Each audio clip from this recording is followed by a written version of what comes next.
అందరికీ మరణాత. శిలువ ధ్యాన గుడారంలో ఏకీపించిన శిలువ ధ్యాన పర్లేన మీ అందరికీ శిలువ ధ్యాన శక్తిని ప్రభు అనుగ్రహించును గాక. ఈ దిన వాక్యము కొరకు యోహాను సువార్త 19వ అధ్యాయము 26, 27 వచనాలు చదువుకుందాం.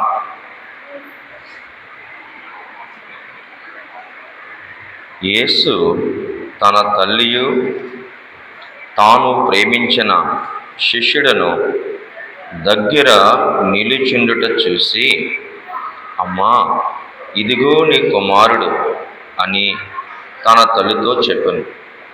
తరువాత శిష్యుని చూసి, ఇదిగో నీ తల్లి అని చెప్పాను. ఆ గడియ నుండి ఆ శిష్యుడు ఆమెను తన ఎంట చేర్చుకొనెను. ప్రార్థన చేసుకుందాం. తల్లికి ఒక సంరక్షకుని ఇచ్చి ఎల్లరకు మాదిరి కనుపరచినావా.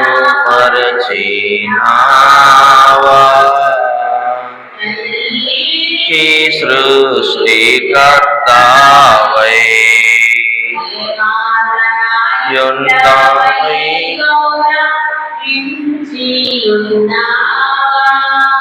తల్లికి సృష్టికర్తవై ప్రేమ తనయుండవై గౌరవించినావా. 7 మాటలు పలికినావా ప్రభువా, 7 మోక్షాంశములు పరచితివా. మహాపరిశుద్ధుడైన మా తండ్రి, సిలువలో 7 మాటలలో 3వ మాట కుమారుడు ఆదరణ రూపము అన్న అంశాన్ని ధ్యానించుకోబోతున్నాం. ప్రభా, యేసుకిచ్చిన వాక్శక్తిని, దాసకిచ్చిన వాక్శక్తిని 7 ఆత్మతో నీవు సిలువలో పలికిన నీ ఆదరణ మరొక్కసారి మాతో మాట్లాడమని, త్వరగా పెండ్లి కుమారుడిగా రానయ్యన్న సిలువనాథుడైన ఆదరణకర్త అయిన యేసుక్రీస్తు ప్రభువారిని బట్టి యేసు నామమున ప్రార్థించుచున్నాము మా పరమ తండ్రి. కూర్చుందాం. ఇక్కడ చదవబడిన వాక్యములో కుమారుడు ఆదరణ రూపము కనపడతా ఉంది. ఇక్కడ మనం చూస్తే యేసుక్రీస్తు ప్రభు కల్వరి ప్రేమ చరిత్ర ఈ మాటలో కనబడుతుంది. ఏంటండి ప్రేమ చరిత్ర అంటే, తల్లిని శిష్యుణ్ణి మిక్కిలి ప్రేమతో ఆ మరణ అవస్థలో ఆదరిస్తూ ఉన్నాడు. మరణించవలసిన సమయంలో తన వారిని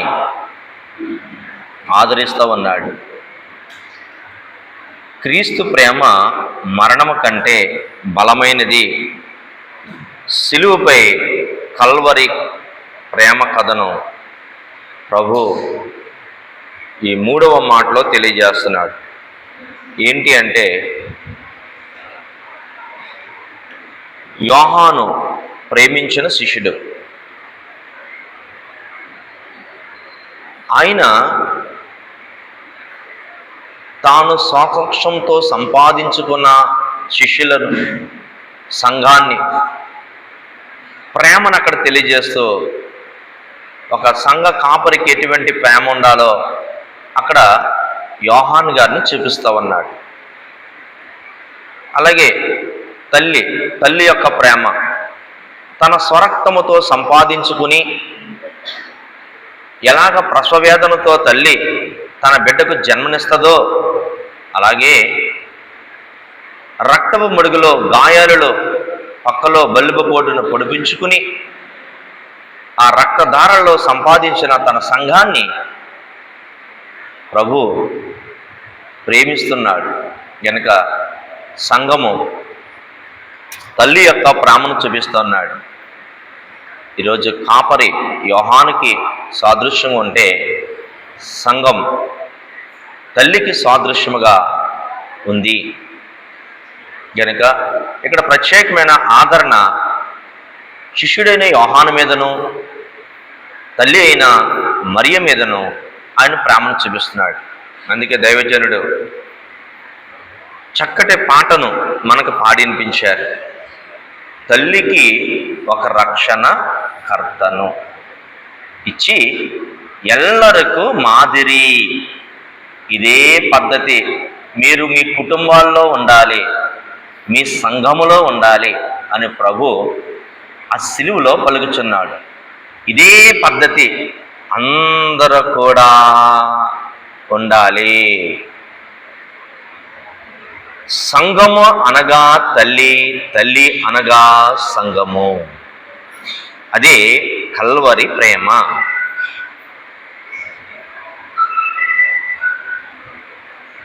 అలాగే మనం చూస్తే సృష్టికర్తవై తనయుడు ప్రేమ చూపిస్తా ఉన్నాడు. ఆయన సృష్టికర్తే, ఆ తల్లిని కలగజేసినవాడు ఆయనే. కానీ ఒక తనయుడు, ఒక కొడుకు తల్లిని ఎంతగా ప్రేమించాలో ఆ ప్రేమంతా కూడానంట ఆ మరణావస్థల్లో చూపిస్తున్నాడు. ఆయన సృష్టికర్త అయ్యండి నరుల మీద ఇంత ప్రేమ, ఇంత ప్రేమ. ఒక కొడుకు ఎలాగ తల్లిని ప్రేమించాలి అని సృష్టికర్త తానే తన తల్లిని మరణావస్థల్లో ప్రేమిస్తున్నాడు. అదే కల్వరి ప్రేమ ఇక్కడ మనకు కనబడుతుంది. కనుక ఆయన యొక్క ప్రేమ, ఆయన యొక్క సంఘం యొక్క ప్రేమ ఎలాగా ఈ లోకంలో ఉండాలో ఒక 7 మాటలు మనం ధ్యానం చేసుకుంటూ ఈ దిన ఆశీర్వాదాన్ని మనం పొందుకుందాం. మొదటిది మార్పు లేని ప్రేమ. చూడండి, ఈ లోకంలో అందరూ కూడా అంటే ఎటువంటి వారు అంటే మార్పు వస్తుంది. భార్య భర్తల్లో మార్పు వస్తుంది, తల్లిదండ్రులు పిల్లల్లో మార్పు వస్తుంది, అన్నదమ్ముల్లో అక్క చెల్లెల్లో మార్పు వస్తుంది, స్నేహితుల్లో మార్పు వస్తుంది, యజమానుడు దాసుల్లో మార్పు వస్తుంది. కానీ అందరి మార్పు వస్తుందేమో కానీ యేసు ప్రేమలోనంటే ఏం లేదంటే మార్పు లేదు.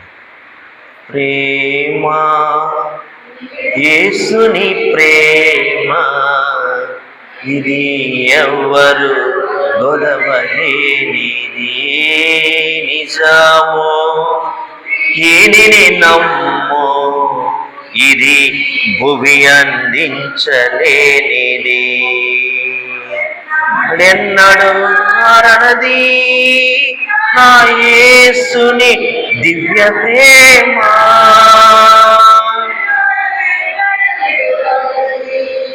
నా యేసుని ప్రేమ, ప్రేమ యేసుని నది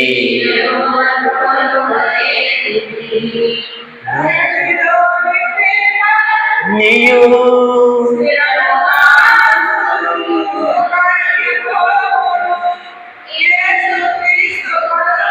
ప్రేమ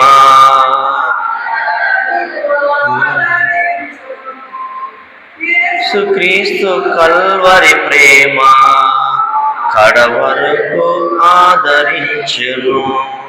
ప్రేమ యేసుని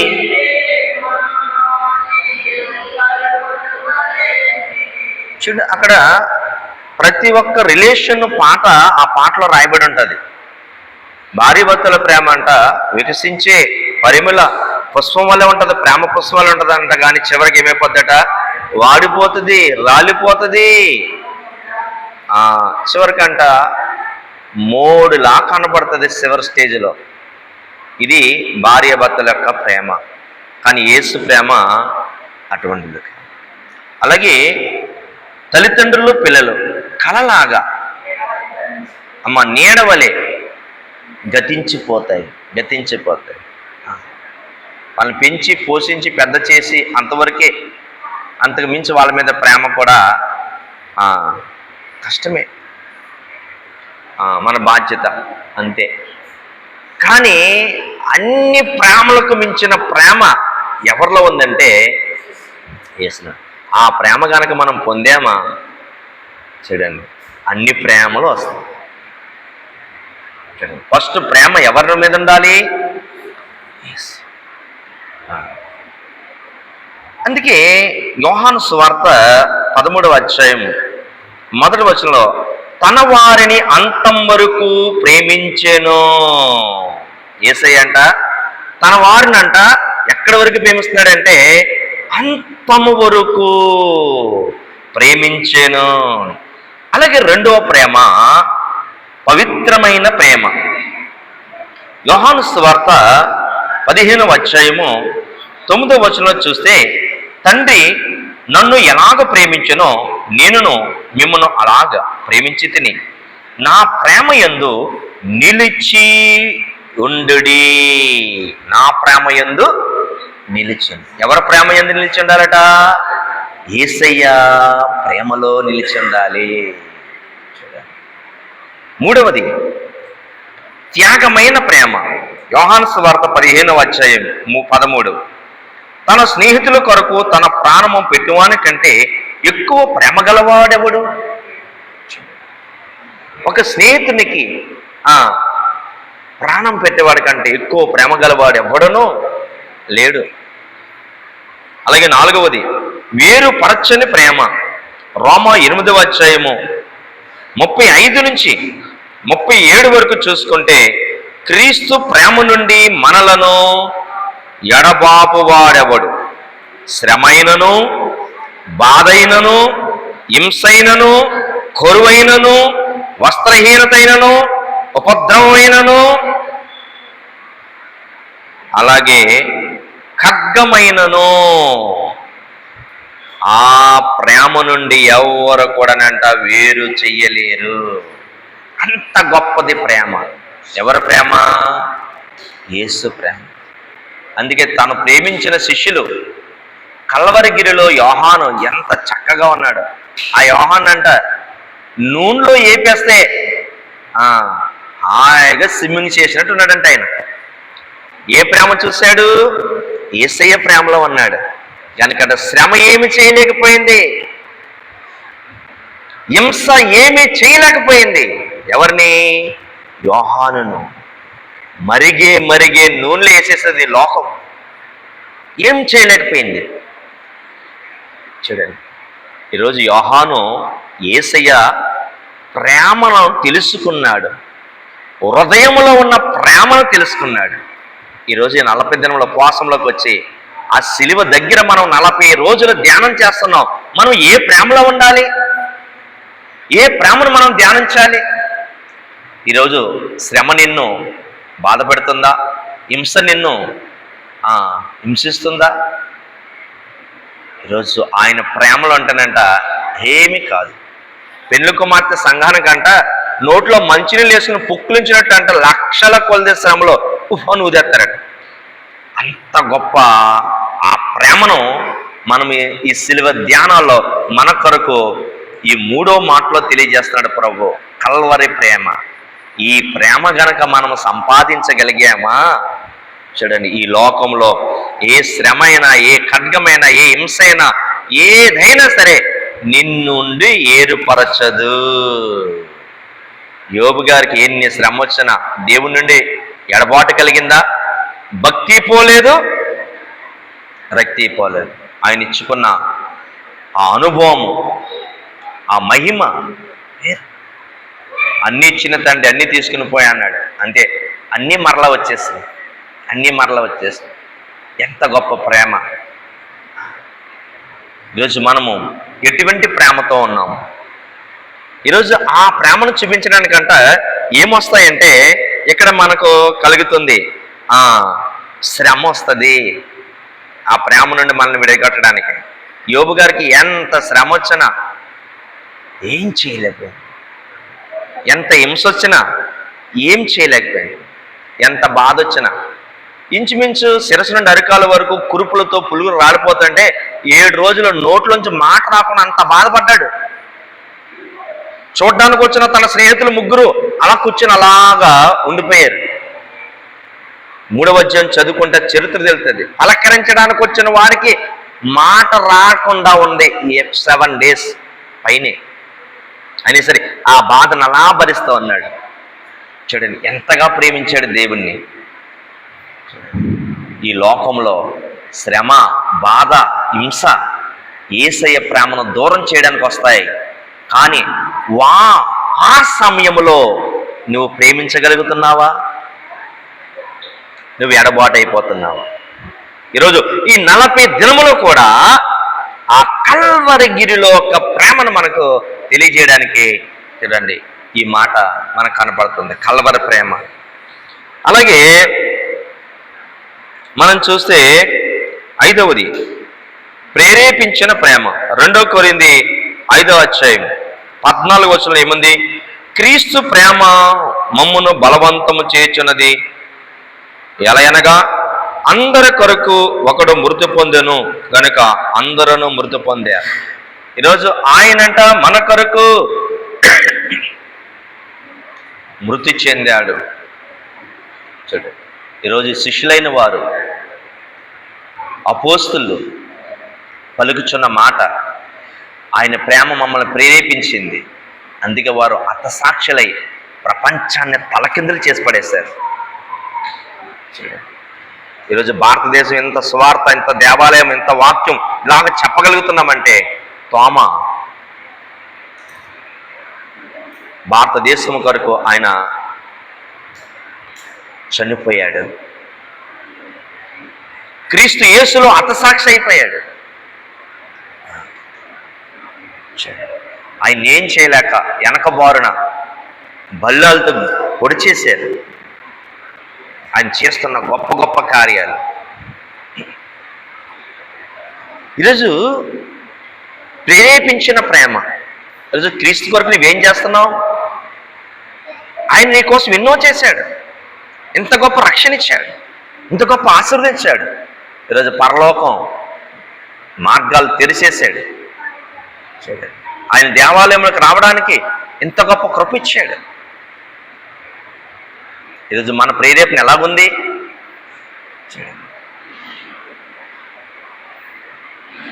మనము మన కుటుంబాల లోకంలో తలకిందులైపోతున్నామా? ఈరోజు తలకిందులుగా ఉన్న వారిని లోకంలోకి తీసుకొచ్చి మనం ఈరోజు ప్రభుకు అప్పగించగలుగుతున్నామా? నీ ప్రేరేపణ అంతా కూడా ఎలాగుంది? ఎటువంటి ప్రేరేపణ? ప్రభు కోసము ప్రాణం ఇచ్చినట్టుగా అపోస్తులు చూడండి ఎంత గొప్ప పరిచయం చేశారు. ఈరోజు మనం ఏం చేయగలుగుతున్నాం? నీ సంఘాన్ని నువ్వేం చేయగలుగుతున్నావు? నీ సంఘంలో నీ ప్రభు కోసం నువ్వు ఎన్ని ఆత్మలో సంపాదించి నడిపించగలుగుతున్నావు?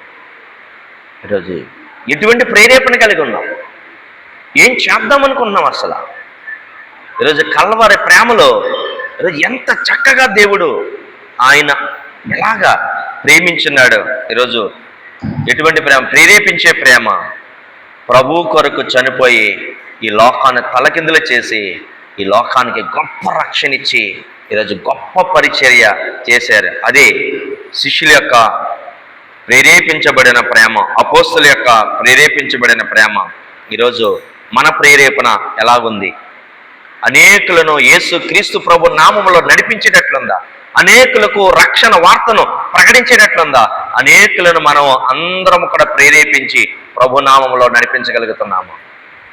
ఈరోజు రేపు మన సభ వస్తుంది. సభకి ఎంత మందిని ప్రేరేపించి మనం నడిపించగలుగుతున్నాం? చూడండి, సభ మోక్షోపదేశ సభ. చూడండి, ఈరోజు మోక్షోపదేశ సభలైన దైవజనులు మనకి చక్కటి ప్రేరణను పెట్టారు. మనం కష్టపడి ఈ సమాజం అంతా కూడా ప్రేరేపించబడి ఆయన రాజ్య సువార్తను ప్రకటించి ఆయన రాజ్యమును ప్రకటించడానికి ఇది గొప్ప ప్రేరేపణ మనం కలిగి ఉండాలి. యేసు కొరకు ఎటువంటి ప్రేరేపణ కలిగి ఉన్నాం? ఈరోజు ఆ కల్వరి ప్రేమ మనల్ని అడుగుతూ ఉంది. చూడండి, ఏ ప్రేరేపణ కలిగి మనం పనిచేస్తున్నాం, ఏ ప్రేరేపణ కలిగి మనం దేవాలయానికి వస్తున్నాం, ఏ ప్రేరేపణతో ఈరోజు మనం ఉండాలి. అలాగే 6వది సిద్ధమైన ప్రేమ. ఏంటి సిద్ధపాటు? గలతీయులు రాసిన పత్రిక 2వ అధ్యాయం 20వ వచనం, నేను క్రీస్తుతో కూడా సిలువ వేయబడి ఉన్నాను,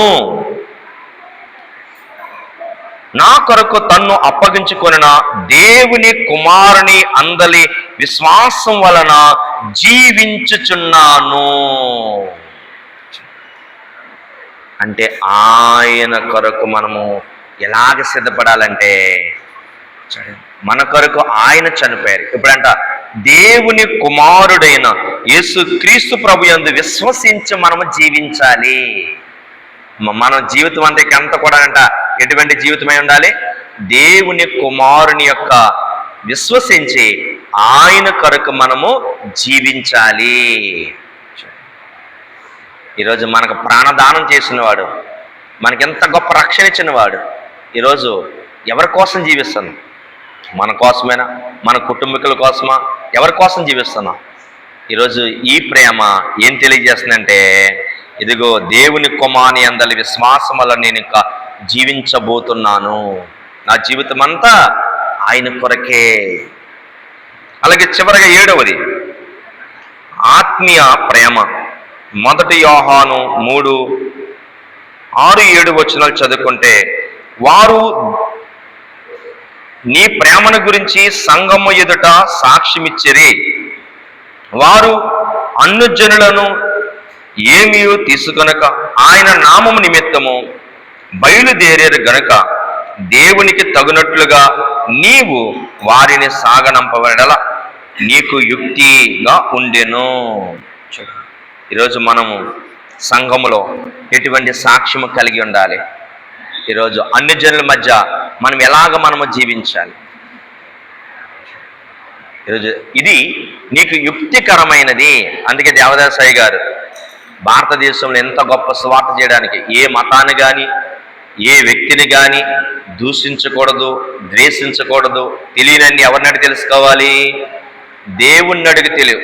ఎవరో ఒకరు నువ్వు విమర్శించాలంటే ఫస్ట్ నువ్వు దేవుణ్ణి అడుగు, విమర్శించమంటే విమర్శించు, తిట్టమంటే తిట్టు, కొట్టమంటే కొట్టు, చంపమంటే చంపు.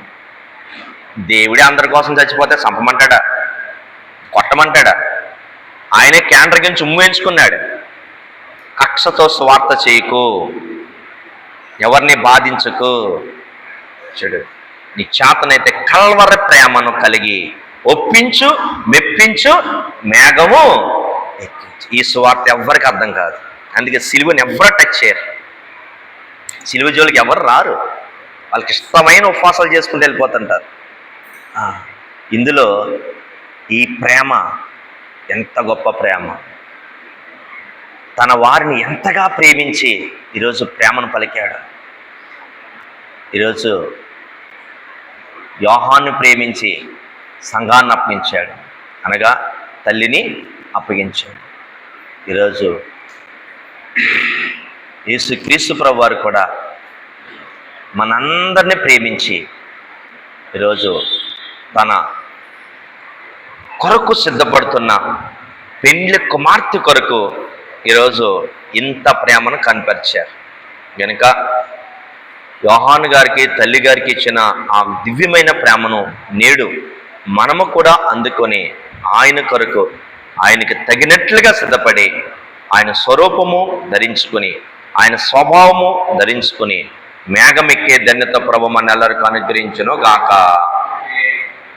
దేవుని ప్రేమ ఇదిగో జనులార భావంబు నందెలియరే, కేవలము నమ్ముకొనిన పరలోక జీవంబు, పరలోక జీవంబు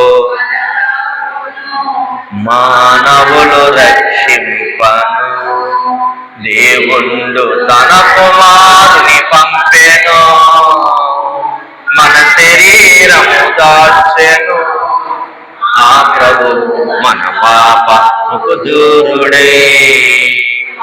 ప్రభువు మన పాపముకు దూరుడై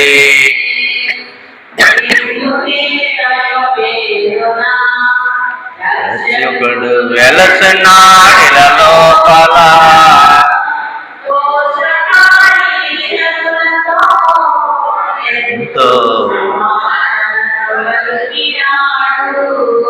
ఎంతో సువార్తను పలికినాడు.